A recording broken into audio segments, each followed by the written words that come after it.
Hello, welcome back. Mike from Canavan Wealth. It is Tuesday, July 11th, and ready. Time for Mike Reads the Journal. Let's jump into it. Starting out with the markets. Up today, surprisingly down 0.8 from 5 days ago. I'm always shocked. I follow the market every single day, and yet whenever we do these every 5 days, I'm still surprised by what in my head the market has played out over the last 5 days versus the reality. I thought we'd been bouncing around here. I guess I had kind of forgotten about this little drop here. If we look at it over time, we're doing much better though, kind of 7.8 up over the last 3 months. If you look at the last month here, it was just this most recent decline. We're still really kind of at the top of this rally, which has been great. But it just goes to show you what you perceive the market is doing is often, even for somebody like me who watches it, not just daily, hourly, until you look at the hard numbers, you may not know exactly what's happening. All right, let's jump in. I haven't weighed in on this topic too much, which is kind of this debate going on between remote work and return to the office. And I think like everything in the world, this is going to come down to, it's going to fall out into a happy medium. I often talk about, most things in life are like a pendulum that swings back and forth. And obviously during COVID, that pendulum swung way into remote work and kind of stayed there. And now that pendulum is swinging back. And it's not that I think the world of the future is either going to be remote work dominated or in office dominant, that it's just going to be somewhere in between.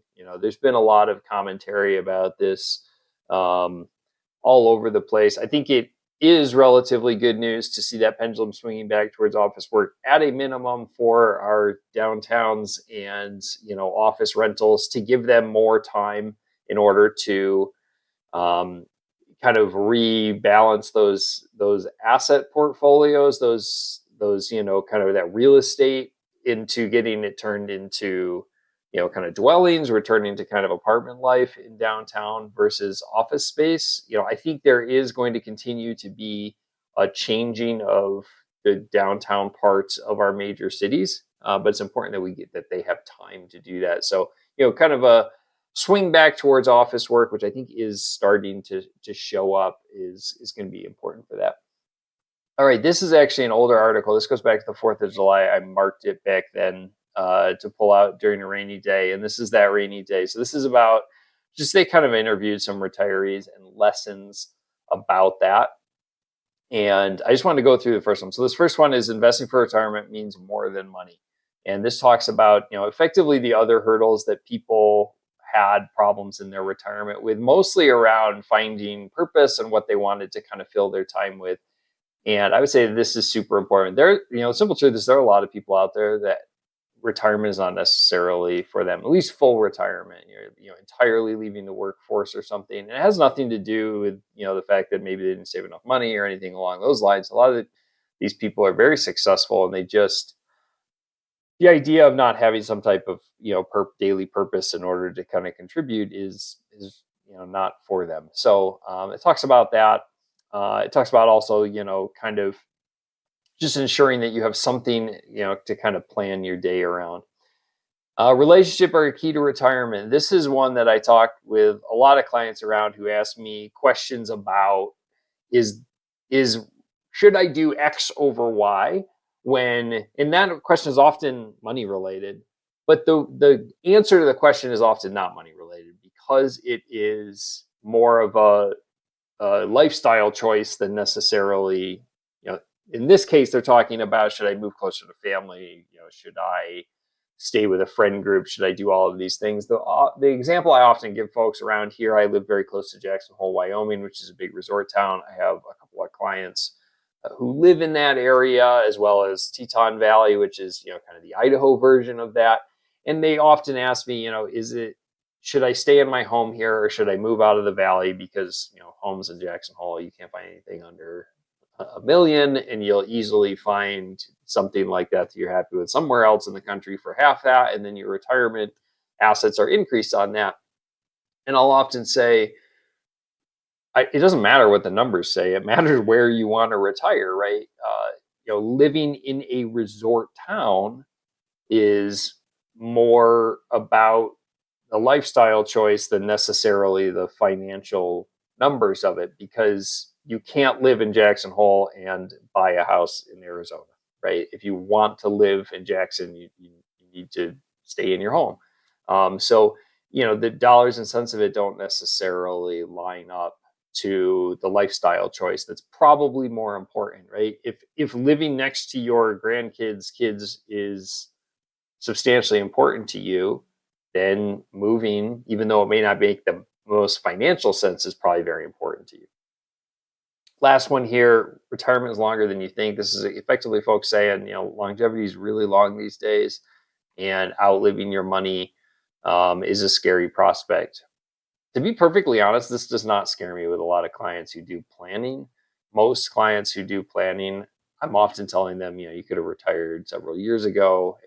And it really comes down to, a lot of those people don't spend as much as they do. This is true. Retirement is longer than you think. However, um, rarely do I see folks that have properly prepared that are sitting there worried about their money running out. Hey, Turkey agreed. Oh, so this is about NATO.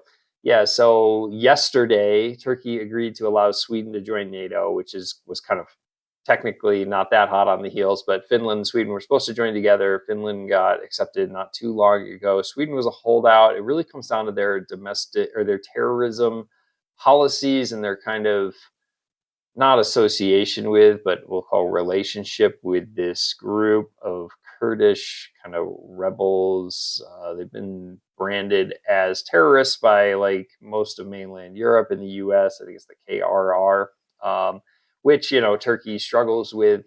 But ultimately, they came to an agreement, and Turkey was kind of the holdout to allow Sweden in. When Sweden joins NATO, that's going to be a huge deal, right? Finland and Sweden are a large part of northern Europe, and they share a border with Russia. So this is a big deal. A lot of people think that one of Putin's reasons for the war was to weaken NATO, and the exact opposite has happened. Not only have we drawn into,